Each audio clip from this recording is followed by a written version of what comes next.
Okay, my name's Bob Stevenson. I'm 73 years old. I spent the first 11 years of my life in extreme southeastern Indiana, right on the Ohio River. Lived in town most of the time. We spent about a third of that time living on a farm. And then one day, Dad said, we're moving to California. And I said, yahoo! California, to a kid, it was 12 years. I had just turned 12 when he came and announced this. California was the place to go and the place to be. All that was happening in the world, at least from my perspective, was happening there. It wasn't happening in my little town. So I went from being a moderate-sized fish in a little bitty pond to an itty-bitty fish in this great big pond. 9th grade and the 10th grade, this guy named Tom moved up the street from me. And this was a time when marijuana was starting to become a deal, It was, I guess, a little while later. Now I was okay with smoking it, I didn't have any problem with it. So I managed to smoke it from time to time, and the intervals kept getting shorter and shorter between the times I would smoke weed. I had to scrape money together to do all this stuff because it cost money to buy reefer. A lot of times three or four of us would, put in money and buy a dime bag, put in $2 a piece or thereabouts and get some. And so that's how I was scoring the dope then. After I'd smoked weed for a while, I'm gonna say 6 or 8 months. Now I was ready to try some other things,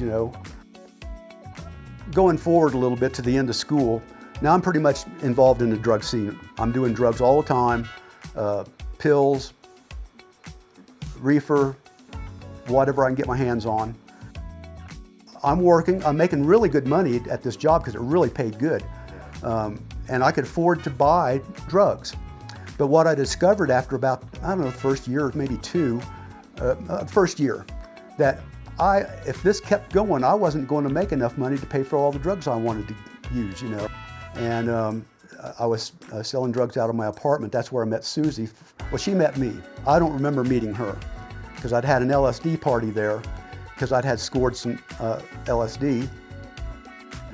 So I had a bunch of it, and I was shoving some out to get interest in selling it, So that's Susie came over and met me there. I don't remember meeting her because the place was crowded, and started to go upstairs because we had a walk-up apartment. And I got up to the top, and the door was completely torn off the hinges. And I looked in there, and the place had been turned. I thought to myself, man, we've been robbed. So I hadn't been in there probably 2 or 3 minutes, and a friend from across the street came up and says, hey, Bob, he said, the cops was just up here, and they turned this place, and they arrested Bill and took him off. So I went down to the cop shop and turned myself in. And while I'm doing all that, I'm looking through the back, the door's open there, and there's my buddy Bill, chained to the wall. Because they didn't have a jail cell in this place. They had these teacher chairs, those oak wooden, sturdy teacher chairs, and they had a set of manacles and leg irons across the wall here. And there was Bill. And I said, and there's going to be Bob. So they got us for growing marijuana with intent to distribute, possession of Schedule I drugs, I think is what it was, with intent to distribute, and possession of firearms in the commission of drug crimes, which is a big deal in New Jersey. I hooked up with Mike, and when I lived with Mike, it was about a 4-month period here, I guess, thereabouts, maybe 6. I was hardcore selling drugs during this period of time. It quit just being for my own use and so I can reduce the cost of my own drugs. We were selling drugs because we were selling drugs. So in fact, we'd score a kilo of reefer, and we'd go as far as Massachusetts to sell it, and just doing crazy things. Knock come at the door. Mike goes to the door, and it's a cop, the guy who arrested me down at the cop shop when I turned myself in. But he's in his street clothes. Mike says, "Come on in, John." And here I am. Really I've got a black garbage bag full of reefer, probably 2, maybe 3 pounds of it. And here I am busy stuffing this up under the couch. But I couldn't do anything with that bowl full of trash, you know. Mike, man. So he comes, he says, John, do you want a beer? And so John takes a beer and he sits down, and I'm sitting here, and I'm pretty sure, I can't remember, but I'm sure we had been smoking some before he ever come in. Here I was with this salad bowl full of seeds and stems with buds and stuff on it, and he's sitting there looking at this, and he's sitting here looking at me like this, and I'm sitting here looking at this and looking at him like this, and I'm thinking, I'm toast. So I said, what I'm thinking of, I'm thinking in my mind, here comes Rahway State Prison. And I thought he was going to arrest us on the spot. You know, I thought I was done. You know, but he gets up and he leaves. You know, and I thought, well, he'll be back with his posse. You know, and we're going to be busted. So I left. Well, it wasn't about 2 weeks later they got busted. Okay. Damn. Yeah, they got busted for contributing to delinquents to minors, Schedule 1. Blah, blah, blah, blah, blah, blah, blah, blah, all this stuff. You were 2 weeks away from getting rolled up. We pull into Jimmy's house, and Susie was there. So she decided to come along with us. And I'm thinking, boy, this is a good-looking girl. You know. So anyway, after we had come back, we got together, basically. And we haven't been apart since. But she became my partner in crime, doing all the stuff that I did, just as hard at it as I was. She got a job in a drugstore. Yay! Because the druggist and her were taking drugs. So anyway, Susie and I eventually get married. We take our honeymoon down to Aruba, and we have a large mayonnaise jar like this just full of pills. Put it in our suitcase, let's go. A commercial. Yeah, it was a commercial mayonnaise. It's the big kind. I would go out with my friend Ted, and we buy an 8-pack of beer, smoke 3 or 4 joints at lunch, drink all of the beers, and go back to work. Well, I did all the stuff. Pot, all the stuff. Meth, cocaine, heroin, let's see what else, opium. I OD'd in New York City. That's right. Yeah, You Bill. want to share that? Yeah, Bill and I had. We went up crazy. to New York State to this place called Greenwood Lake, and they had a bunch of bars and whatnot up there and party time and all that. How old were you at this point? Probably 20. Okay. Yeah, about 20. I was 20. So we went up there and we were drinking and we scored some heroin because, I was the kind of guy who I would first look for weed. Hey man, you got some weed? No, I got the weed. Well, what do you got? I'll take it. Well, we went up there and scored some heroin. So after we got the drug name we called it back then was smack. We didn't call it heroin, we get some smack. So we got it and we said, let's go to New York City and we're going to go down to the Village and watch some dudes play guitars and whatnot. Well, I thought it was not that strong, so I did the whole thing. But we get to New York City and now I'm knocked out. I'm beyond high. I'm out of it. When you say knocked out, but you're still... I'm still walking at this point. Conscious. Still conscious and walking to this point. I'm I'm slowly going downhill. And it got to the point where we were outside one of those bars that we'd been in, listening to music. And that was it. I collapsed out in the gutter. I was laying in the gutter. And I was, like mouth hanging wide open probably. I was out. Bill was there trying to keep me going. This cop walks up, and I remember looking up at him and thinking, he's going to arrest me, and they're going to take me to the hospital and get me straightened out. And I'm watching him, and he looks at me. I remember distinctly him just looking down at me, stopped, stepped over me, kept on trucking. It's a blessing to know that God loves you enough to pull you out of the pit. And you'd be like that, one of those lost coins, that one of the 10 or one of the 100 lost sheep that he goes out of his way to redeem. Okay, my name's Bob Stevenson. I'm 73 years old. I spent the first 11 years of my life in extreme southeastern Indiana, right on the Ohio River. Lived in town most of the time. We spent about a third of that time living on a farm. I don't remember meeting any of my friends from that time. They were always my friends, if you know what I mean. Cool. I grew up with them, went to kindergarten with them. I don't remember a time not knowing them. My dad's relatives, this is my dad's hometown, were all within a bicycle ride.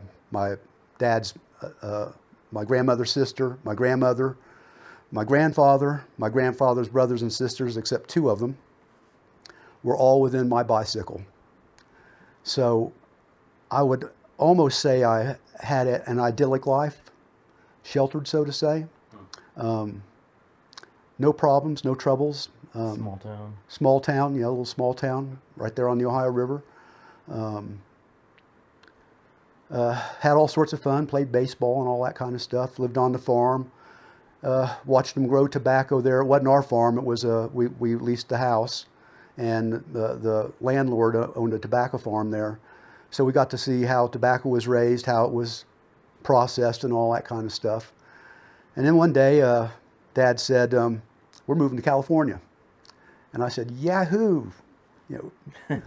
California, to a kid, it was 12 years. I had just turned 12 when he came and announced this. California was the place to go and the place to be. All that was happening in the world, at least from my perspective, was happening there. It wasn't happening in my little town. Of course, bro. Cali. Yeah. So, Yeah. so we moved out there. We pulled into town on January 1st, 1965. And I remember riding through the Coachella Valley and looking at San Jacinto with the snow-covered tops. And I said, I've arrived. This is really cool. This is going to be great. So we got up to the place where my dad was going to be working at. And this was, it's called Santa Clarita now. Back then it was Newhall and Saugus. Magic Mountain town. Yeah, Magic Mountain it eventually became there. And so anyway, I got enrolled in school. I've been through there so many times. Yeah. Oh, yeah. I know that area, yeah. So I got enrolled in school, and now you got to understand, my 7th grade class when I left Indiana had 35 kids in it. The whole school had a little over 200. My 7th grade class in Saugus had 200 in it. Uh-huh. So I went from being a moderate-sized fish in a little bitty pond to an itty-bitty fish in this great big pond. And when I was sitting in the principal's office there when my mom was checking us in, these 2 guys got brought in by a teacher, and they got ushered into the vice principal's office. And you probably know he's the disciplinarian of the school. Oh, yeah. And I'm sitting there like this, and the door was wide open. And he bent those dudes over with a baseball bat-sized paddle. Whop, whop. Whoa. Well, it's just, now I'd been paddled in school before. It was a little paddle like this, like a ping pong paddle, So I'm shocked. And one of the guys who was getting paddled wound up to be one of my best friends later on. Make corporal punishment. Oh yeah. Let's get those ads. And anyway, the first few days there, it was a real culture shock to me. In my little town in Indiana, ethnically white, completely. I go out to California, and it's not completely white out there. We got Mexicans out there, we got Indonesians out there, we got Samoans out there, and a couple black kids out there. And I didn't really know what to make of this whole situation. This is just something new to me. And of course, you're a new kid in school. They all know you're new because you look like a newbie. You look like a ostrich looking around. Like this. That's funny. So, and this Mexican dude walked up to me, and I don't think I want to say what he said because it's not good in Spanish. So he was laughing at me and stuff, and I thought he was just sharing some kind of joke with me. So they all walk off, and this dude says, "You gonna let them say that to you?" Oh, It's one of those situations. Yeah. And I said, well, what'd he say? Being tested. You know, he said, well, I won't leave all of it. I'll just tell you that he said he called you a dumbass, but there was a lot more to it than that. And these guys had already disappeared into the crowd, so there wasn't anything I could do about it. So I learned right away I better get up on this language so I can know when I'm being insulted, because Get up on this language. yeah. So Duolingo. That's So- it. I'm now bilingual. So I had a few incidents there, and I found out that I didn't have this trouble in Indiana. I really didn't. But I found out that a bully doesn't like to get punched in the nose. They just don't. And and a lot of times you don't even have to punch them in the nose. You just have to show them that you will. So Yeah. A show of force. just I've just don't back down. Right. And so for about 6 months, I was in this regimen of who do I have to stand up against here, I think, well, what'll happen if you don't do this is, like I found out down here at the prison, is that you'll wind up holding somebody's pocket. You're going to be somebody's punk, Oh, yeah. So give me your lunch money, boy, kind of thing. And you don't want that to happen. So it took about 6 months, half of my 7th grade year at Sierra Vista Junior High to get that all squared away. Well, things went on there. Uncomfortable feeling as a kid, going from where you came to California. I went from being a confident guy surrounded by people I knew to getting thrown into this situation where I didn't know anybody. I didn't know who would be my friend or who wouldn't.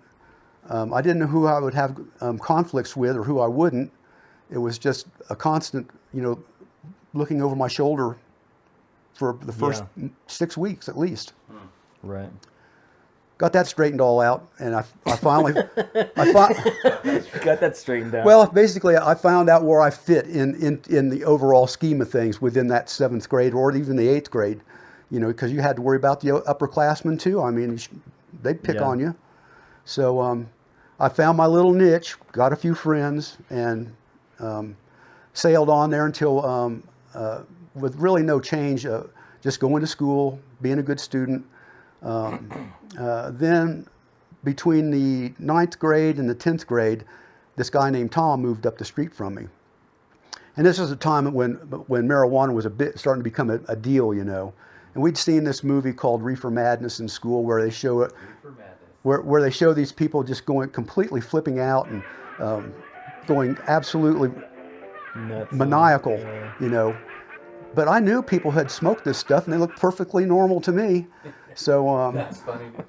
so That movie's a trip, though. It's like, that's not what weed does. yeah. That's like what some Sherm and other crap does, not weed. Oh yeah, They might be sprinkling some other stuff. yeah. Reefer Madness, basically picked at these guys, fangs with blood dripping off of them and jumping out of windows and all this kind of stuff. Dang, I've never seen it. Oh, So it's on I've seen YouTube. clips You can of it, see it. I should totally check that out. So anyway, Tom and I decided Madness. let's see if we can try this. Well, I think Tom scored the weed, and it came in a little shoebox, little kid's shoebox, and it was all down in the bottom of it. And so I appropriated one of my dad's pipes, and we went out in the hills and we smoked some. Well, I didn't turn into a raving maniac. I felt pretty good about it, not too bad. So it was, I guess, a little while later. Now I was okay with smoking it, I didn't have any problem with it. So I managed to smoke it from time to time, and the intervals kept getting shorter and shorter between the times I would smoke weed. I had to scrape money together to do all this stuff because it cost money to buy reefer. A lot of times 3 or 4 of us would, put in money and buy a dime bag, put in $2 a piece or thereabouts and get some. And so that's how I was scoring the dope then. So we get into school. Can I say something real quick? I love how language changes over the years, Oh, yeah, right? it's funny. Reefer, dope. Scoring the dope. Scoring the dope. Because nowadays, dope is always connected to like Cool stuff. meth, Okay. that kind of stuff. Yeah. Well, Yeah, language is totally. well, I use the dope as a generic thing. I didn't really, after I'd smoked weed for a while. I'm gonna say 6 or 8 months. Now I was ready to try some other things. you know, like Seconal, Tuinol, mini bennies, stuff like that. Would you say that weed, reefer? Yeah, Was the gateway absolutely. drug? At least in my case, I can't attest to what anybody else is, but that's opened the door for me for all the rest of that stuff because the rest of the stuff was taken as back in the day as hard dope, you know, hard drugs. Reefer was while it was discouraged by society, basically, it wasn't seen as that bad, even though it was against the law and reefer madness and all that kind of stuff. Society didn't, and I saw that, you know, people didn't turn into monsters by smoking pot. You know, basically mellowed you out and made you lazy more than anything else. You know, or gave you the munchies, made you laugh, do stuff like that. And so as time went on in high school, you know, I started cutting school a lot, hanging out with people who did drugs. The people who were my original friends when I first got to California basically dropped off of my list of friends. I had my new friends that were my druggy friends. So, I mean, they were still out there. I still said hello to them and all that stuff. I didn't, you know, kick them to the curb totally, but they weren't the people I hung out with anymore. They didn't cut school. I did. And so anyway, going on farther, eventually I got a job in high school. I was working at a liquor store of all places. So now I had access to beer and liquor just about whenever I wanted it. Cigarettes. I started smoking cigarettes after I started smoking pot because somebody said, this will really boost your high if you smoke a cigarette. And it did for about the first week. And then I... Oh, shit. Then next thing you know, I'm smoking now you have cigarettes. A sweet habit. Now I got a cigarette habit, you know. Oh, So anyway, going forward a little bit to the end of school, now I'm pretty much involved in the drug scene. I'm doing drugs all the time, pills, reefer, whatever I can get my hands on. So it comes to be senior day, and I probably smoked a bunch of pot. I can't remember what happened. But one of the guys said, let's go off campus and get some water balloons, and we'll come back on campus and throw water balloons at people. Yeah, man, it sounds like fun. So this guy had a hippie van. It was a milk truck that had hippie stuff painted all over it. So we drove off, went down to the store and got a bunch of balloons, filled them up with water, came back on campus, and we started throwing water balloons at everybody. Well, as one might expect, a lot of people didn't take this kindly. Yeah. And scuffles broke out and fights and whatnot. Teachers got involved. Teachers got punched and thrown water balloons at them. Dude, he started a full-on riot. It was a Riot. Water balloon sounds harmless. Hippie van. Riot. Yeah. That's basically kind of what And they happened. burned a school down. Yeah. So we rampaged through the school and Molotov cocktails. and we ended up. They were still building the school. It wasn't completely finished, so we were in a lot where the next building was going to go up, and we were plotting our next exercise, so to say. And all of a sudden, the Los Angeles County Sheriffs come in there like this, and You know it got real, bro. It went from water balloons to sheriff showing up. yeah, the sheriffs all showed up, and then the principal came Popo out. rolls up. The principal shows up and he says, "Fellas, here's the deal." He said, "We're going to arrest you for malicious mischief, assault and battery, and about 3 or 4 things that we're going to arrest us for." He said, "Now we'll drop all those charges if you don't walk with the class." Wow. Interesting. So I said, "That's an easy decision. I'm not walking with the class." So, Wow. but the bummer of this is my dad was in New Jersey at the time. He came home for my graduation. My grandmother came from Mississippi for my graduation. So I walked home that day and said, "I'm not walking with the class." So they were there. They were there for all this. I wonder why they chose to do that. That's interesting. It's a strange. Well, see, some of the guys' parents went down there and contested all that, and they walked with the class, and they didn't get arrested or anything like that. My parents didn't do that. Of course, I would have said, "I don't care. I don't care if I walk with the class." So anyway, Do you think, Bob, that like kind of maybe further solidified kind of your path in a sense, like whatever at that, like kind of just whatever, I don't care. oh yeah, well, I was already You were already painting there. outside the lines. You know, I had cut the first since about the first week in school up until Thanksgiving, I just cut classes. I showed up for roll call at the homeroom, and I showed up for tests that I took. We had a deal with some of the student helpers in the office who would pull our cut slips that the teachers would turn in when you weren't at school. So they go. There was a crew of us who were doing this, and they'd pull all our cut slips. So one day, I don't know what happened, but our little scheme fell apart and we got busted.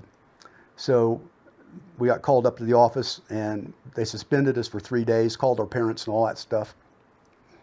So anyway, long story short on that, my dad, now going back just a little bit, my mom was a Christian. She was a Methodist, but she prayed with me when I was a little kid for nighttime prayers.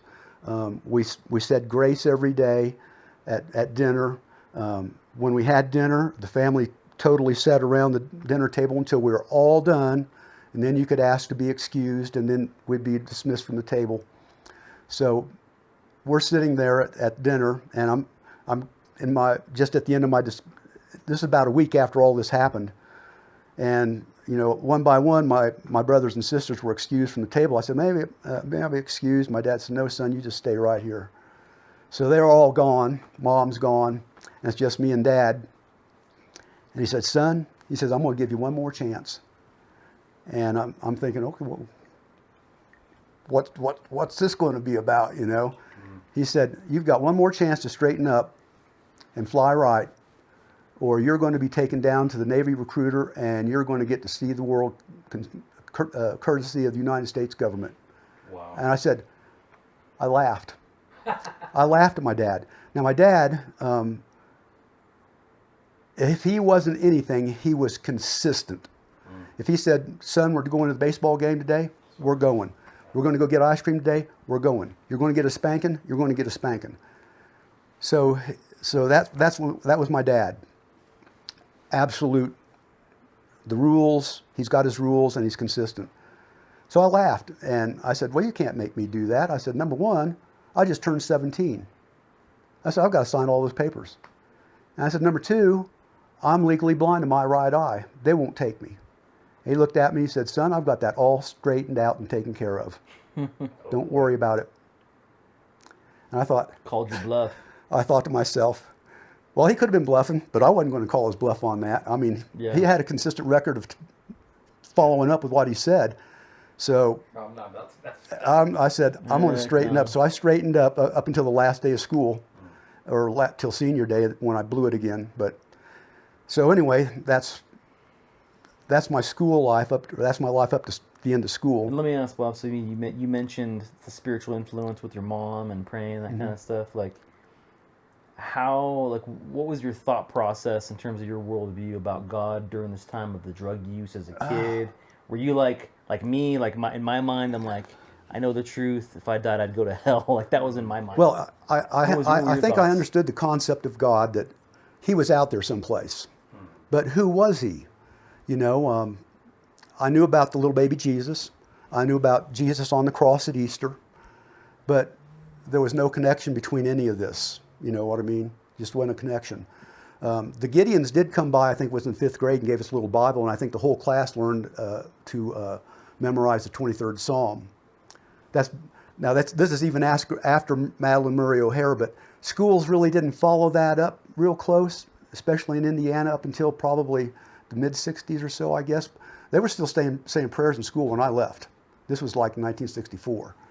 So, the Gideons came into school. They gave us all this little Bible. I don't know what happened to mine. I've never seen it since, I don't think. But we learned the 23rd Psalm.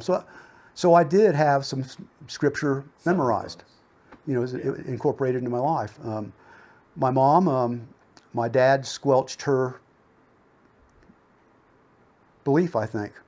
I think she internally believed, but after I was about 7 or 8, there was no more expression of it. Yeah. So that's what happened there. But apart from that, God was not part of my thinking at all.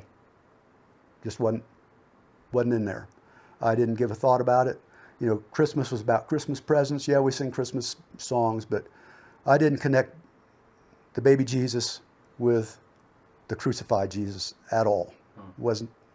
There were two totally different. More like out in the ethereal. Yeah, here, they were like whatever. It hasn't unconnected. landed here. Yeah, they hadn't landed on time my and space, yeah. in my world yet. So anyway, we moved to New Jersey, and I took a bunch of tests for mathematics and mechanical aptitude, and I got this job as a mold maker, which is a tool and die type of job. And first thing I did when I got into that shop was start looking for drugs.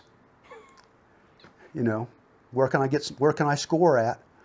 And well, it didn't take long to be able to get some drugs, but I wasn't really big time into it yet. It was just, you know, whenever I could get drugs, I'd get them.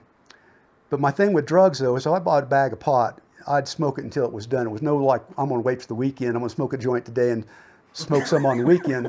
I'd smoke that bag up until it was gone, you know. And then I'd start looking for some more, you know. So anyway, I started meeting guys at work, and there were some fellas there I could make some connections with. Like Charlie Sheen, you had one. He's like, I had one mode. Go. Yeah, that was it. That was you. That was you it. Had one mode. Yeah, Go. Here's the bag. Let's finish it. Yeah. So anyway, I'm gonna save some for tomorrow. Nope. This is where I started drinking too. Going out with the guys, or actually I wasn't even old enough to go to the bars yet, but it was no big deal for me to get beer. Hey, Ernie, could you buy me a case of beer? Here's some money. Oh yeah, no problem. Here, I'll put it in your car for you, you know. Not a problem at all. So started doing all that, went to the poker games on Tuesday night, get drunk, smoke dope. And next thing you know, I'm scoring enough. And but I have to say something for anybody like watching this, like me laughing, that kind of stuff. Like I've known Bob for years, Jeremy's known Bob for years. So like there's like this dynamic in their relationship. If I didn't know the person, I probably wouldn't be laughing as much. But the way you say it, I'm like, man, it's funny. It is funny. Well, what makes it funny is that you're trying to picture the situation. Just Bob, dude, the standard. Bob getting after just rocking it, dude. Right. So, yeah, so you had a particular regimen going to work. Well, yeah, that developed over time. It just didn't happen all of a sudden. Okay. What happened there is I'm making really good money at this job because it really paid good, and I could afford to buy drugs. But what I discovered after about, I don't know, the first year, maybe two, first year, that if this kept going, I wasn't going to make enough money to pay for all the drugs I wanted to use, you know. Right, yeah. So gotta pivot, dude. This is where you gotta start the business. So I said, what am I going to do here? So what I started doing was I started looking for, you know, a half a pound of pot, you know. That way I could keep 4 ounces for me and sell 4 ounces, and I can pay for this. Costco quantities. Yeah, I started small, you know, half pound or even a quarter pound. And a lot of times I go in with one of the guys at work, you know, this guy named JR was one of them. Another guy his name was Jimmy. I don't want to use last names in case they're out there, and they don't want this to be known. But they all have nicknames. They all have nicknames, though. Well, Dirty Ernie. Dirty Ernie. Dirty Ernie. Jimmy was Jim, but his incriminated. Yeah. Yeah.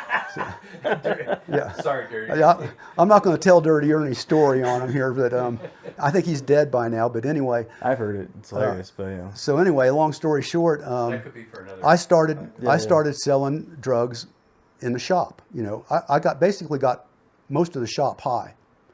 When I walked into the place, nobody smoked dope. Nobody. Oh man. When I'd been there about a little bit, Bob cruises in, he's like, everybody's high. Why don't you smoke weed? What's wrong with you? See, that wasn't my purpose at the beginning of this. Right, of This just happened. Happened over time. Yeah. Yeah. So that's what happened. And anyway, things changed a little bit. You know, I started really getting into it. This is where I met Bill. He came to work there. Bill and I became real close friends, and I was living in this place across the lake, the Lake of Patcong. And I really liked the name of the place where I lived. I lived on River Styx, Styx, you know, the River of the Dead. Oh, and there was a bridge actually went across River Styx, and you had to come across it to my house where my apartment was. So anyway, I was getting into it over there. Die on the other side of the bridge. The Styx. This is where you cross the bridge. So UOD, you go in the river. Yeah. So anyway, I started really being into it then, and I was selling drugs out of my apartment. That's where I met Susie. Well, she met me. I don't remember meeting her because I'd had an LSD party there because I'd had scored some LSD. And we called it acid back in the day. I don't know what you're calling it today, but Yeah. so I had a bunch of it, and I was shoving some out to get interest in selling it, So that's Susie came over and met me there. I don't remember meeting her because the place was crowded. And Now I have to say this because I know the story. Oh, When- it would be way better if Susie was here. To Yo, man, Susie, we love you, sister. But so when she saw you, she described you as let's say, an out of this world character. This is the best. Dude. What was the character she described you as? Jabba the Hutt. Now, why? Why did she describe you as Jabba the Hutt? I guess it's because I was laying up in my throne there, shouting and barking orders, I guess. And you had an ashtray that was hanging down from the ceiling, right? I had an ashtray hanging down from the ceiling. I was a cool dude, had this all set up in my bachelor pad there. But anyway, I was doing all that. So anyway, I moved in. Bill said, you don't want to live over here on this side of the lake. He said, why don't you come over here? He says, my mom owns an apartment over here, and we can share this apartment. So I moved over to the other side of the lake. So we had been over there about a week, maybe two, and Bill says, I've got a girlfriend in Ohio. We need to go get her. I said, that's cool. Let's go get her. She's 17. I said, that's cool. Let's go get her. Oh, man. Yeah. So we drove over to Ohio, and in the dark of night, pulled up behind her house, and she came scurrying out and hopped in our car. And across state lines, we took this 17-year-old girl, and back to New Jersey we went. And I knew that was wrong. I knew this was probably a federal crime here, if the parents wanted to push it. Yeah. So I didn't care. I just didn't care. Yeah. My mind was not even in the right place anymore. I just did what I wanted to do. Like, this is my friend. Yeah. I'm gonna help you out. We're going to do this. Yeah. Let's go do it. Yeah. So anyway, it wasn't long after that. I had been out to California and visiting my folks and all that kind of stuff, and I came back. And my first day at work, I came back and I started to go upstairs because we had a walk-up apartment. And I got up to the top, and the door was completely torn off the hinges. And I looked in there, and the place had been turned. I thought to myself, man, we've been robbed. So I hadn't been in there probably 2 or 3 minutes, and a friend from across the street came up and says, hey, Bob, he said, the cops was just up here, and they turned this place, and they arrested Bill and took him off. And I said, oh, boy. Uh-huh. So I'm looking around, and I see this big sheet of paper on the coffee table there. And I pick it up, and it's got my name on it. Oh, man. What's Search the warrant. Oh, yeah. A warrant. And I said, oh, boy. Here we go.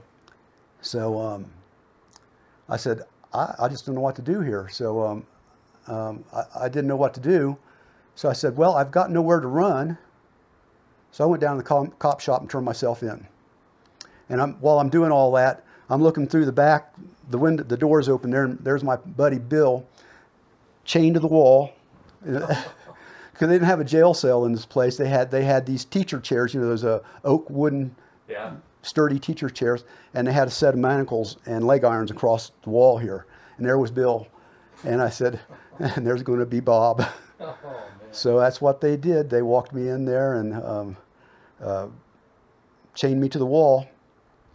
So they got us for growing marijuana with intent to distribute, possession of Schedule I drugs, I think is what it was, with intent to distribute, and possession of firearms in the commission of drug crimes, which is a big deal in New Jersey. So Bill was in real trouble. He'd been busted before, so they were going to lay all this stuff on him. So they told me they were going to give me a break since I was a first timer. Now, I don't remember exactly what the charges, the severity of the charges were. I think I'm pretty sure they were misdemeanors, but I'm not sure exactly now that something else has come up in my life. Long story. Schedule 1, wasn't it like a felony back in the day? Yeah. Yeah. Schedule I drugs. Yeah. Yeah. So anyway, they said they were going to treat me as a first offender, and so I went to court, and they found me guilty, and I just got fines of it. I can't remember whether it was $50 altogether or it was a $50 on each count kind of thing. They dropped the gun charges altogether. But when I walked out of the court, though, that meant that now that I had been busted for drugs and it was on my record, I couldn't own guns anymore. Well, I was in such a situation where I needed protection, you know, because you'd think I'd learned my lesson after getting busted.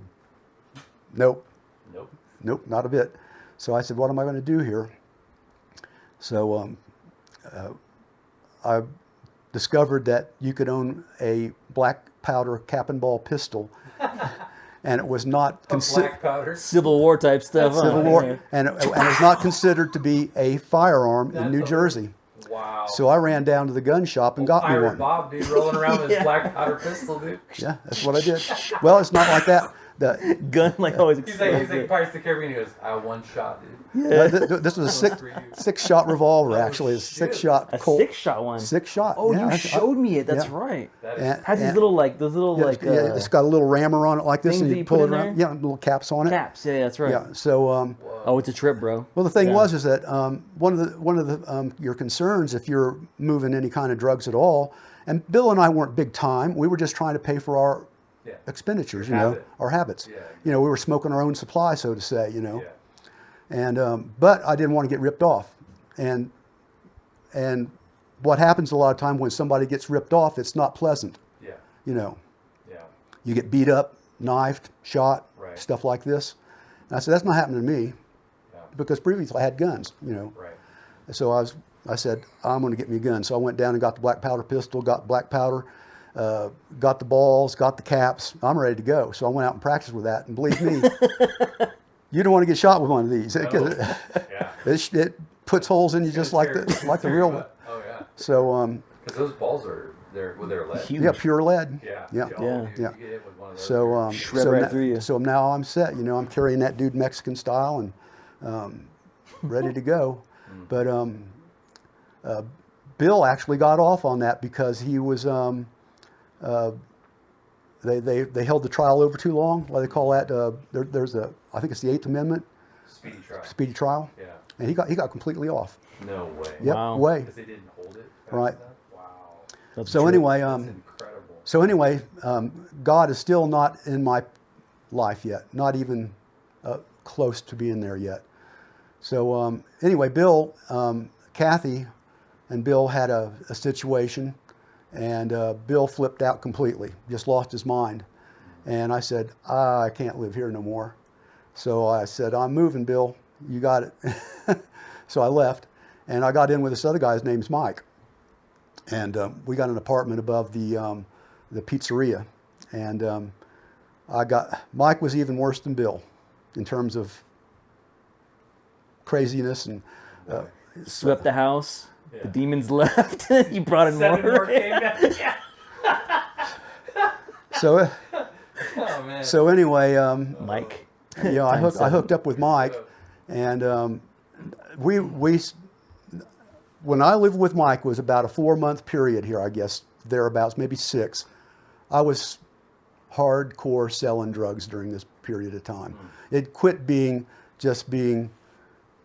for my own use and, you know, so I can reduce the cost of my own drugs. We were selling drugs because we were selling drugs. Right. So, in fact, we'd score a kilo of reefer, and we'd go as far as Massachusetts to sell it, and just doing crazy things. So one day we were sitting there, and we had, and I hadn't quit drinking either. In fact, it was worse than ever. Knock come at the door. Mike goes to the door, and it's a cop, the guy who arrested me down at the cop shop when I turned myself in. But he's in his street clothes. Mike says, "Come on in, John." And here I am. Brilliant, I've Mike. got a black garbage bag full of reefer, probably 2, maybe 3 pounds of it. And we had this salad bowl out here where we were taking out the big sticks and, you know, pouring off the stems out of the bag to get it. We're going to clean it up and bag it up, you know. And here he comes in. I've got this big black baggie sitting right here in front of me, and here I am busy stuffing this up under the couch. Oh my God. But I couldn't do anything with that bowl No. full of trash, you know. Yeah. Mike, man. So he comes. He says, "John, do you want a beer?" And so John takes a beer and he sits down, and I'm sitting here, and I'm pretty sure I can't remember, but I'm sure we had been smoking some before he ever come in. So it smelled So it downstairs. smells like it. Did you recall having any of it on your shirt? Because I mean, that can be a pretty messy process. I mean, Well, the way we Well, did it was for me. Well, the way we did it, we took an album Right, cover, right. and you put the pot on it, and you scrape it up like that, and the seeds would all roll down like so. Okay. So you get a bunch of clean it up pretty quick that way. So anyway, here I was with this salad bowl full of seeds and stems with buds and stuff on it, and he's sitting there looking at this, and he's sitting here looking at me like this, and I'm sitting here looking at this and looking at him like this, and I'm thinking, I'm so done. I'm toast. I'm cooked. Dude, you're done, dude. I said, Cooked. and I'm thinking of, Kibosh, yeah. Yeah. I'm thinking in my mind, here comes Rahway State Prison. Yeah. And I thought he was going to arrest us on the spot. You know, I thought I was done. You know, but he gets up and he leaves. You know, and I thought, well, he'll be back with his posse. You know, and we're going to be busted. So I told Mike, you know, after it didn't happen for a couple hours, I said, I'm out of here, dude. I'm gone. So within the next couple of days, I found another place to live, which was on the other side of the lake in another jurisdiction with a whole completely bunch of different dudes. So I left. Well, it wasn't about 2 weeks later, they got busted. Okay. Dang. Yeah, they got busted for contributing to delinquents to minors, Schedule 1, blah, blah, blah, blah, blah, blah, blah, blah, all this stuff. You were 2 weeks away from getting rolled up. And that's one thing. Was my name on that warrant somewhere? Because he knew who I was by name. He knew me. Yeah. You know. He's like, oh, Bob was here. Old Bob was here. Bob was here. So anyway, I never had any more trouble out of that. And this is, I'm going to go back just a little bit here and tell you when I met Susie.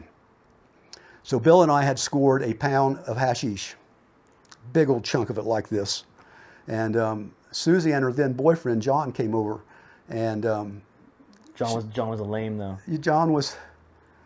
Well, see, poor old John took my place up at Mike's, so he got busted with all those other dudes. Oh, dang. So anyway, they came over there, and I just remember Susie's a good-looking girl, you know. Susie's attracted to bad boys. So She wanted Bob. we smoked some hash with them, and they bought some. Well, the next time I met Susie, I had been living on the other side of the lake now, and anyway.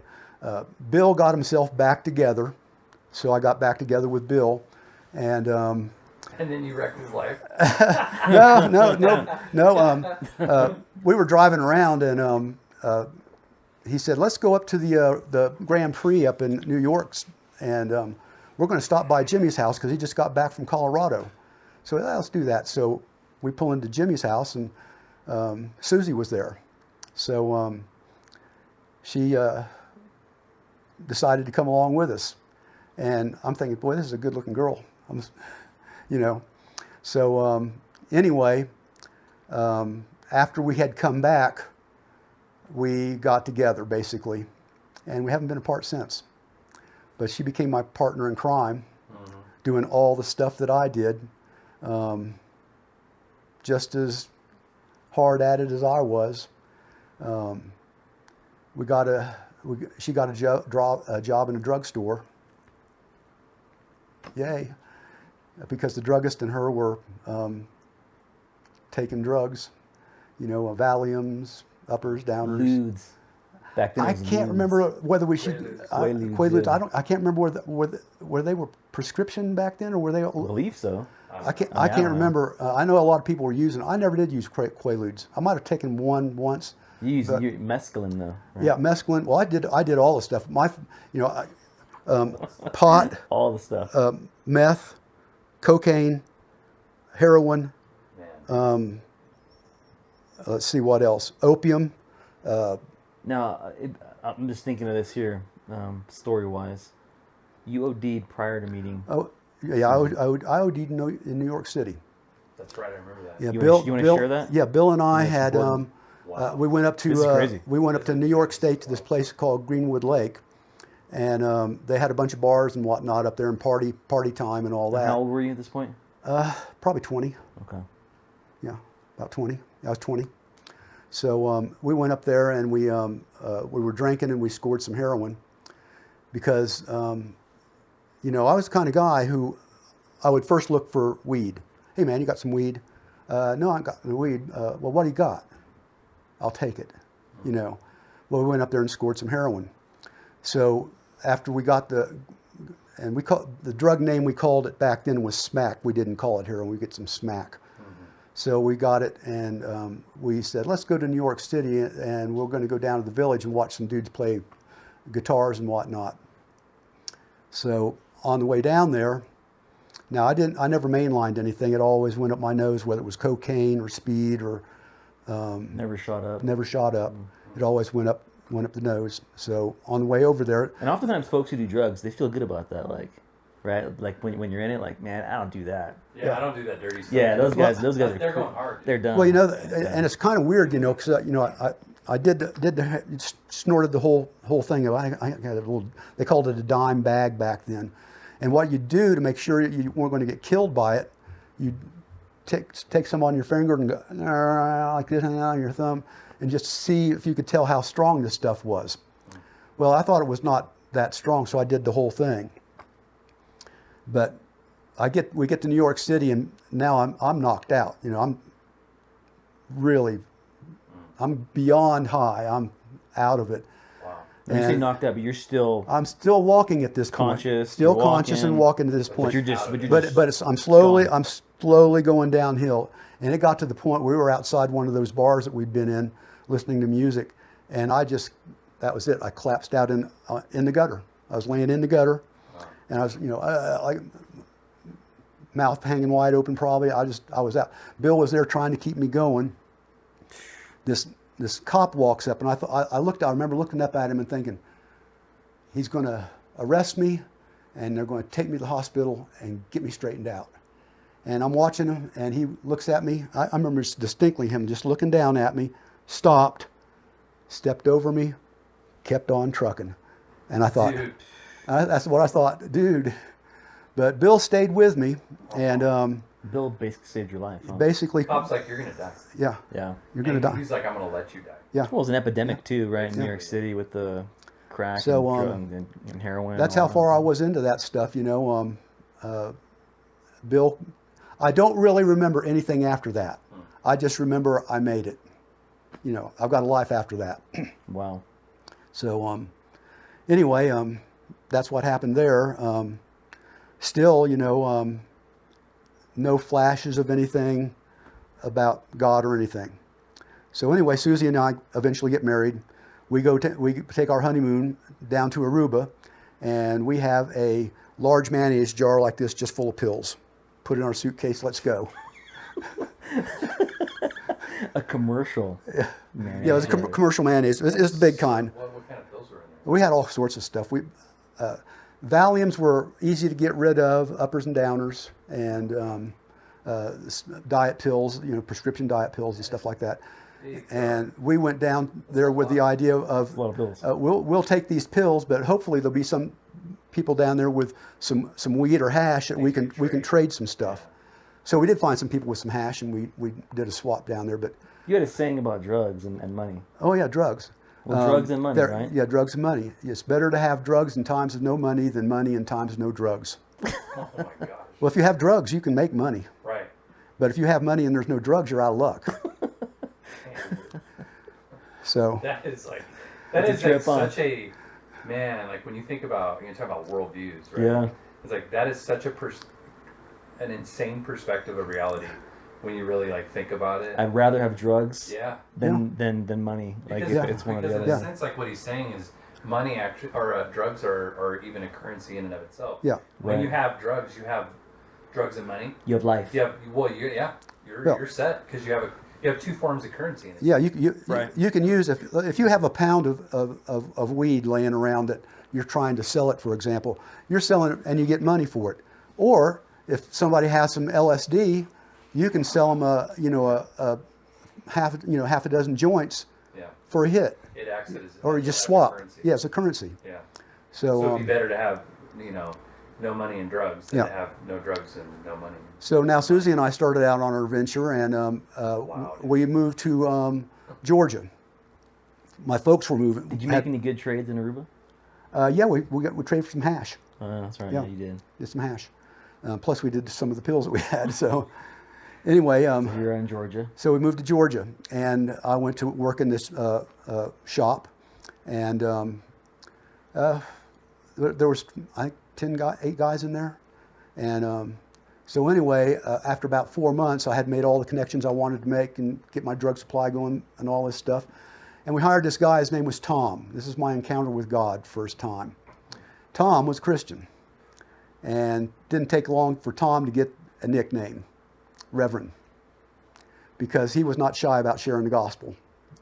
And he was a Southern Baptist, and I remember time after time walking by his bench, he'd be listening to a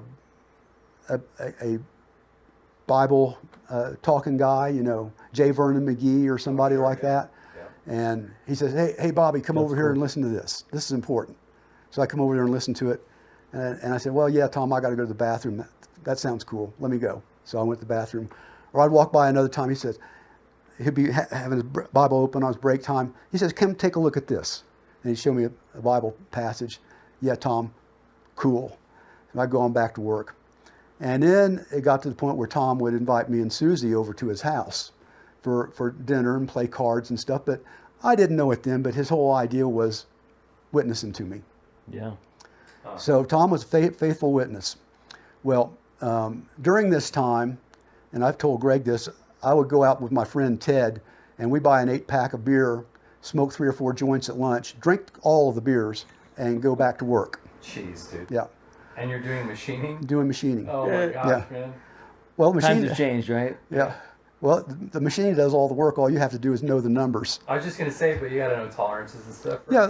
Yeah, those things. If you're halfway good with mathematics, that's not a hard thing. On the lathe, the setup was 250 thousandths one turn. Yeah. 250 thousand on the milling machines, 200 But when thousandths. you're high and hammered, It's still 200 times two. thousandths. Oh yeah. Still 200 thousand. It's not. It doesn't matter. It's So easy. The thing it would seem like is like, did I turn it to 200,000? Yeah. Well, Am I sure I did that right? you just count it out. 1, 2, 3, 4, 5. You move it up to 0. Machining for me was not hard. It was easy. That's one of the things. But anyway, And you were going to work on mescaline too. yeah. Right? That was back in New Jersey. Yeah, we had these jobs. You get assigned to a job, and you do a job for 2, 3, 4, 5 months. And I was assigned to this job, and it was a really gravy train job. It's easy to do. And I said, I'm just going to do some mescaline on the way into work today. So Yeah, of course. but did some Absolutely, mescaline. this makes sense. And so I go into work, and the life. boss, Yeah. Dirty Ernie, he says, hey, Bobby, come here. And I went over there, and he says, I got this job for you. And I said, uh-oh. So I was just getting ready. I was just starting to come on to this stuff.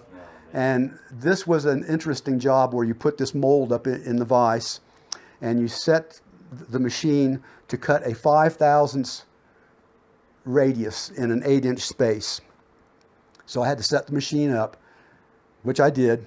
But the interesting thing was now I'm starting to, because it's a psychedelic, mescaline is. Right.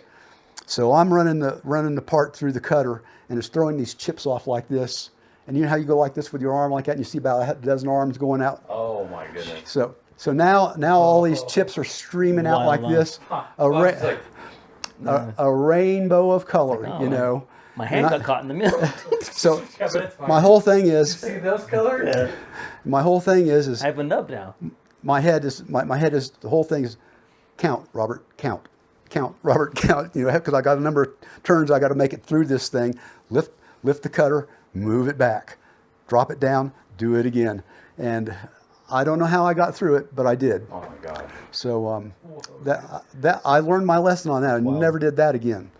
But now Susie and I are married, and we're in Georgia, and things are just as bad as they were in terms of drug use. I'd found some new connections, and this one guy, his name was Ted knew this guy. His name was Paul Knowles, and he could get weed just about any time we wanted. So we made our connection with him. The bad thing about poor Paul is that he got stabbed at a bar and died. Oh, dang. Killed him, yeah. They killed him. Yeah. Wow. So anyway, our time in Georgia came to an end with the same things that was going on in New Jersey, buying a pound of pot, selling it and smoking it, and doing all that stuff. And then a job came open in California, and I said, yeah, I moved back to California. And Susie said, yeah, let's go. So gave my notice and got my U-Haul. None of my druggie friends came to help us move. Tom came to help me move, my Christian workmate, my colleague at work. Moving sucks. That's, Yeah. So Tom, that's a buddy right there. so Tom came in there and he helped us serving the move. Lord, yeah. And we got done putting all the stuff in the truck, hooked the little car up to the back of the truck, and he said, guys, can I pray for you? And I said, sure, Tom, you can pray for us. So he huddled us up and prayed for us. And he hauled this, he'd been having this New Testament paperback stuffed in his belt in the back here. So he pulled it out and he says, here you go. He says, if you ever meet Jesus, give me a call. Wow, that's cool. So I said, I took the book and I just flipped it into one of the bins there. And I said, yeah, Tom, thanks for helping me move. Right, appreciate you. Wow. Yeah, appreciate you, Bo. So we moved to California, and I'll make the California thing short because it was short. It didn't take me long to find all my drug connections there, but the people who hired me basically lied to me about the conditions of my employment, and so That's tough, dude. so you moved all the way out there just to... find out that things weren't going to work, and Susie didn't like it, and she hated it even more that I got lied to like that. But she said, we're not staying here. I said, okay, I'll start looking for a job. And she says, and she said, I'm going home to New Jersey, and I'm taking Lindsay and the dogs with me. And said, when you find yourself another job, give me a call. Whoa. So How old was Lindsay at that point? a little over a year. Okay. Yeah. So she wanted a separation. No, I don't think she did. I just think she was, we lived in downtown Long Beach. We didn't live in a great part of town. We had a crazy guy live behind us. Two hippies lived next to us over here, and a biker bar down at the end of the street. And I was working evenings. Oh, it's scary. So I understand. She was, they had promised me a day job, and when they reneged on it, Spot. I think that was her, this is it. Right. So, so I scored a job in Texas. Moved all my stuff out there. I got to Texas. I don't think I had enough money to eat and put down payment on 1 month's rent and the first month's rent, and I was out of money. Oh my gosh. So I got all that stuff straightened away, and I called her up, said, I got a place for us to live, hon. She said, meet me at the airport. I'll call you with the flight. So I said, How long were you apart for? maybe a month. Okay. 3 weeks a month, something like that. And so went to the airport and picked her up, and we started all over again, doing the same old thing we were doing in Georgia. And back after it. so we moved there in September. She came there in October. I moved there in September. She came back in October. That spring, the neighbors across the street came over to talk to Susie, knocked on the door. So he came across the street with another guy who happened to be a pastor, and he told her, "We recognize you're new over here. We'd like to invite you to a Bible study." Now Susie, hardcore that she was at the time, now we had Hustler magazine, Penthouse magazines all over the house, and we were just not living right, so to say. Not in a good place. Not in a good place. So she said, well, I don't have a ride. My husband's at work at night. And they said, well, we can come pick you up and bring you home. She said, I've got a baby and no babysitter. We've got babysitters. I don't have a Bible. We've got Bibles. So she's out of excuses now.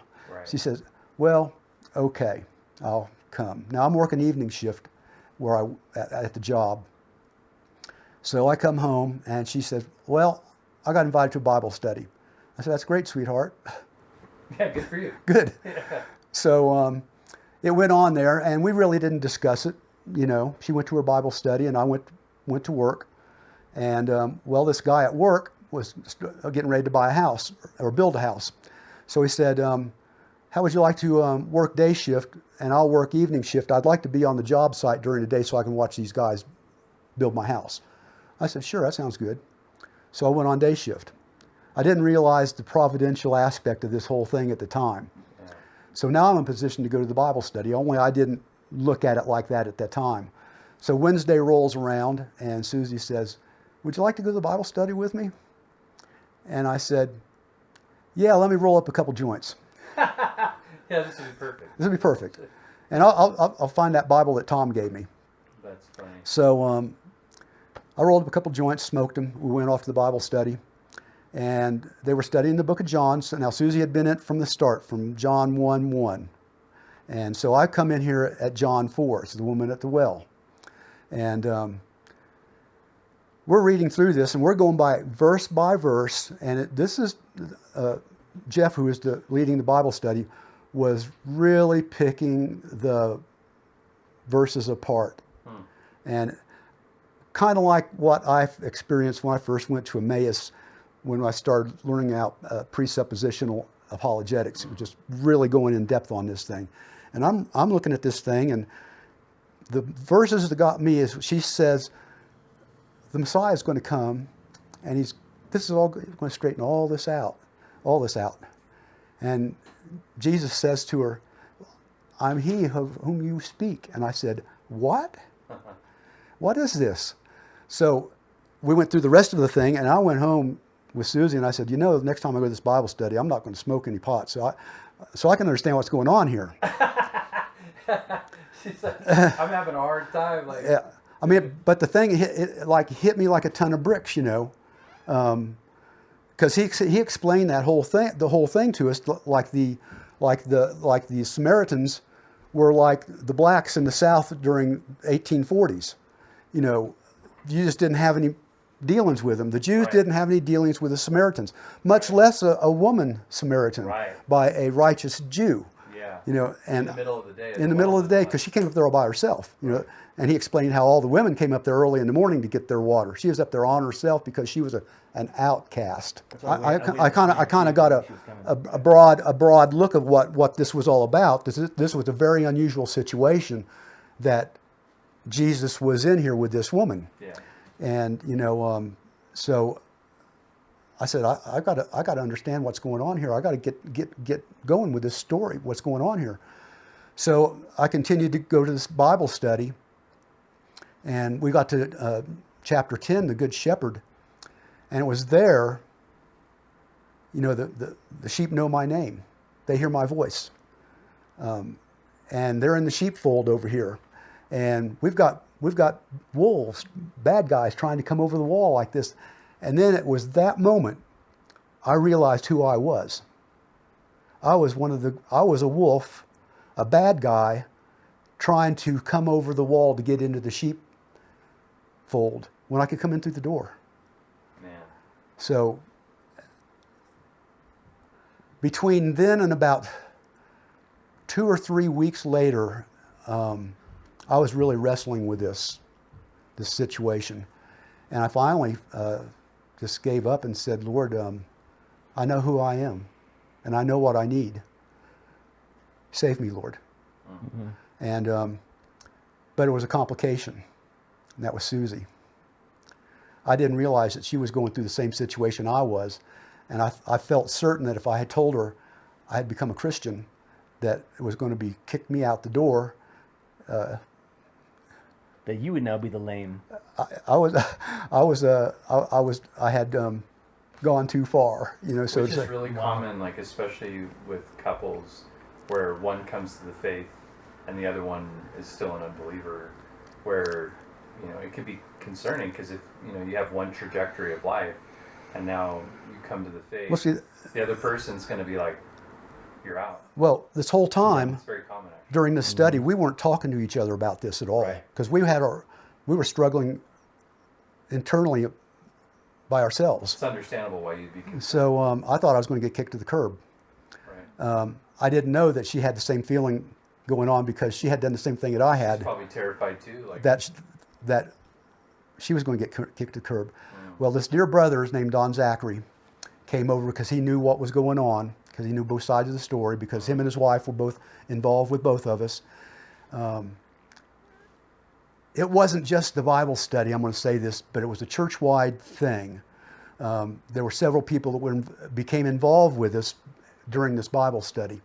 But Don came over and said,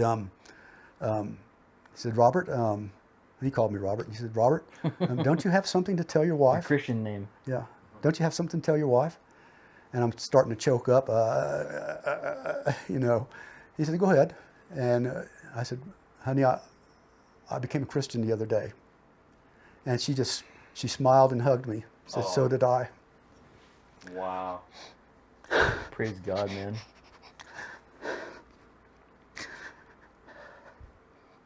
I'm so thankful. I can't tell you how thankful I am. Amen. But there's a whole series of things that happened at that little church, a little dispensational church, Bible church in Corsicana, Texas. We got invited to during that period while we were studying John, we got invited to an ice cream social. In order to get the ice cream, you had to memorize Psalm 1. Oh, that's cool. There you go. So Susie and I at this point, we're still thinking, well, and we actually said this, well, what do we do that's fun that's not illegal? And how are we going to have fun with these stick-in-the-mud Christians over there? Because we didn't know any of them, really. We thought they were just all, frumps that were walking around with a frown on their face all the time. Stick in the mud. Don't smoke weed, no pills. Yeah, just not having any fun pills. at all. So we showed up. Now, we actually memorized all Psalm 1. Blessed is the man Amen. who walketh not in the counsel of the ungodly, I think King it is. Jimmy, too. Yeah. So anyway, we did the whole thing. We were the only two people that did the whole psalm. You wanted that ice cream. So we wanted that ice cream. But we also found out that they weren't sticks in the mud. They were genuine people with laughing and having fun. And we actually had fun.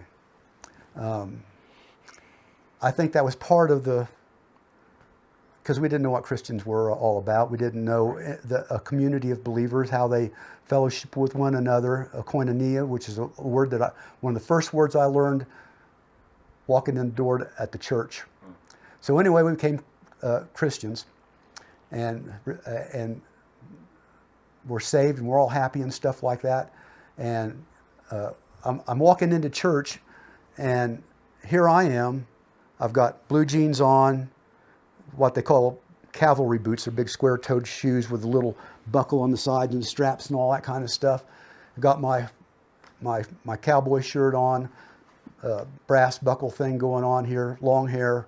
And here's all these dudes in blazers and suits and tassel loafer shoes and pressed pants and all that kind of stuff. And I'm thinking to myself, how am I going to fit into this place? Yeah. Nobody looks like me. I am otherworldly. Yeah, I'm Jabba, dude. yeah. This guy doesn't look like he fits here. But as it came to be, there were several guys in there that were lawyers and doctors that I didn't even know that. Yeah. For quite some time, because that's not what they wore on their sleeve. They were Larry, they were Brian, they were Derek, and it was only after I'd been in there a while that I realized these guys are doctors and lawyers, and they didn't treat me like the bum that I was, Yeah. So anyway, Brother in Christ now. yeah, I'm a brother in Christ, and they treated me like that. So No more Scythian, barbarian. yeah, but I was, I had not come all the way, so to say. There was lots of things that I turned over to God to reconcile myself to Him, to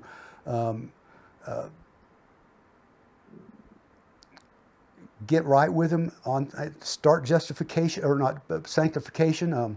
repenting of various things. But the one thing that was out there outstanding was the drug and alcohol use, you know.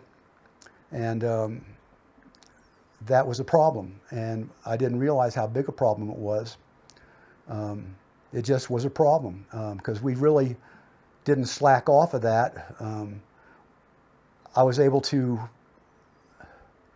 negotiate, if you will, my new relationships with people at work, with the people in the church. Anger management was, I was repenting of that because I had real issues with that.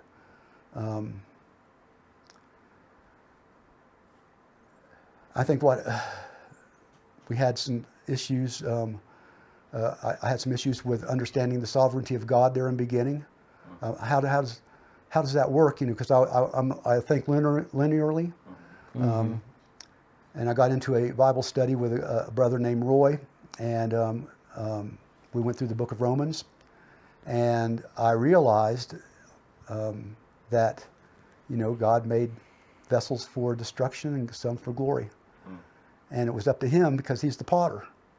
I'm the clay. 9 type stuff. Yeah. I'm the clay, you know, and I came to find out as we reference back that this is through Scripture all over the place, especially through the book of Isaiah, you know, where he says basically, I have said these things from the beginning, and they will come to pass. And history shows what he was talking about did come to pass. Exactly like he used Cyrus, for example. He wasn't even a Jew to accomplish his purpose. Cyrus didn't even know he was being used for God's purposes. Yeah. So, and you had no idea the Lord was drawing you to himself? I had no idea of any of this. Yeah. So anyway, we had some bitter providence come our way. And this worked to straighten us out with the drug issue. First, my grandmother died. I was close with her. Then my mom's sister died. I was close with her. Then Susie's dad died. Then my mom died. And then Susie's mom came to live with us because her sister wanted to date this guy, and she was in the way, basically, as I would say it. But I hope she doesn't take offense if she watches this. But we got back from my mom's funeral, and we had 2 little peepers there. One was 6 and one was 2.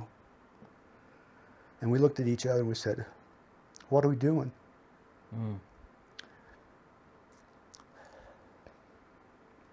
What are we doing with our lives here? We're destroying ourselves.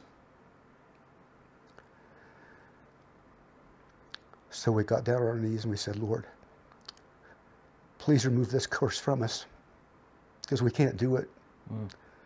Lord knows we'd had tried. You know, I quit smoking cigarettes because I wanted to do karate, but I couldn't find a reason to quit smoking weed and doing drugs, and I just couldn't do it by myself. So from that day forward, that was it. Wow. Amen. That's amazing. God wanted us to, He wanted us to come to Him and say, Lord, I can't do this. And I'm wrong here. I'm sinning. I think with that too, like I also want to add, like, Christians need to be merciful. Yeah, they do. They really do. Because I mean, if you would have talked to me back in my, you know, early beginnings, Calvary Chapel days, if I would have known you and known you to still been struggling with drugs, then I'm like, this guy can't be in the faith. Like, the Lord delivered me immediately. Like, I was one of the light the darkness, immediately delivered from all my vices and stuff, and you know, that kind of stuff. And it's like, yeah. Well, he delivered Christians need to be more gracious. He delivered us from everything but that. Yeah. But He wanted us to bring that to Him. What's interesting is Amen. that, you know, in my journey, Lord was kind of similar to your situation where He delivered that completely from me, and then it came back. Oh yeah, certain sins of mine. Of And course, like, I realized, that stuff's still lingering there. So, Came back, but then, like, you know,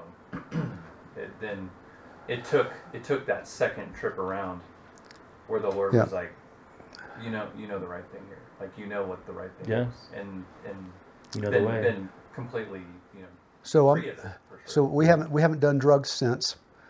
We quit the alcohol completely for about 10 years because we were really drinking heavily, and You're crushing a fifth, whatever. no, it was half. We go down and get a quart, maybe even half gallon. We drink that in a week. I mean, gone, and That's a lot. Is one mode. Go. Yeah. and so from that point on, I'm not perfect by any means. I still have my sins that I do. But I'm not sinning, Right. so to say. Well, I would say to encourage you, I love this picture of the Lord, who you once were and now what you've become, and now that you're aware of it, I think what people need to realize is that that you have this desire to walk with the Lord. Mm-hmm. And in that desire of walking with the Lord, you come to recognize your need for that sanctification, right? The change, and that's part of that transformational work, which is why you're saying we need to be gracious, right? Yeah. And really merciful, and recognize and acknowledge that everyone's path of sanctification is different, and it looks different. And what I would say to wrap things up, because we're running low on time here, and I want to be respectful of your time too, is what would you say, like, if someone were watching this and maybe in a similar situation to your and Susie's situation, maybe they're watching and they're in a tough spot, they're maybe struggling with the same thing. Maybe the Lord has been at work in their life, the Lord's calling them to himself. What, from your perspective of the way that the Lord worked with you and your wife, what would you share with them? I would say, let go of your pride. Because my thinking on the whole thing with the drugs is I can do this on my own. Yeah. I can do this. I had confidence in my ability to do things if I wanted to do them. I learned trigonometry by myself. I learned plane geometry by myself because I didn't learn those things in school. Pretty impressive. I learned. I quit smoking cigarettes by myself because I just wanted to. But pride got in the way. And the other sin that I had was a sin of sensuality. I was Samson. Samson saw what he wanted and he took it.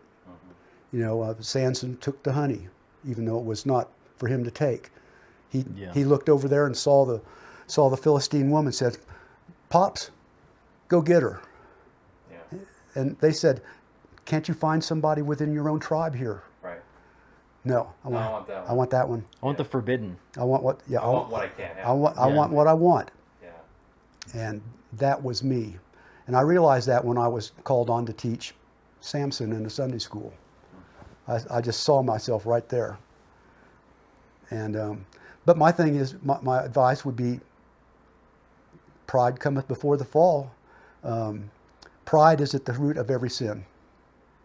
And that if you can bring your pride to the Lord, that's where you start. Amen. Amen. Amen. Well, super encouraging. Yeah. Thanks for your time and to close too. I mean, real quick, just for anybody. I mean, you've been a believer for how long now? Since 1979. So yeah, I was born 1980. I'm 45, right? I was born in 76, bro. So you've been a believer a long time, That's awesome. And Bob's been a deacon in a church for several years, and deacon in multiple churches. Yeah, serving the Lord, coming out with us in front of Planned Parenthood and prison ministry. And prison ministry with me. Yeah, so for those of you guys watching, well, Susie and I have had several seasons of evangelism. Is this going on now, or have we stopped? No, well, I want to say real quick too, bro. You've been a huge encouragement to me, and to me. Like going down to the prison alone. Yeah. I mean, I'm down. I'm gonna do it anyways. But at the same time, it's like you're a huge encouragement. Yeah, bro. Brother, being in there and like the guys love you, and of course I love you, bro. I want more men. One of the things my wife and I often talk about is I want more men like you in my life. Right. Or men who, you've been a Christian almost as long as I've been alive. guys your age and discipling dudes like us is a That's what unicorn. we want. When I'm your age, bro, I'm that guy still Hopefully I have smoking the cigars with the opportunity. homies and talking and discipling and ministering, like the stuff that you. Well, I see myself more of a Barnabas guy rather than a Paul guy. Sure. I'm Barnabas's assistant. I mean, Paul's assistant, Barnabas. I'm more of a assistant to you fellas than I am a leader to you guys. Which is an I want to come alongside. I don't think I have the necessary intellectual chops to be that, but I can be that guy who can say we can do this. Yeah. I don't know, bro. You know your stuff. Yeah, you do, bro. Don't short sell yourself. Sure. Love you, man. Thanks for coming and Yeah, we love you, bro. sharing. Well, it's a blessing to know that God loves you enough to pull you out of the pit, and Amen. you be like that one of those lost coins out, one of the 10 or one of the 100 lost sheep that he goes out of his way to redeem. Yep. Amen. Come on, bro. Yeah.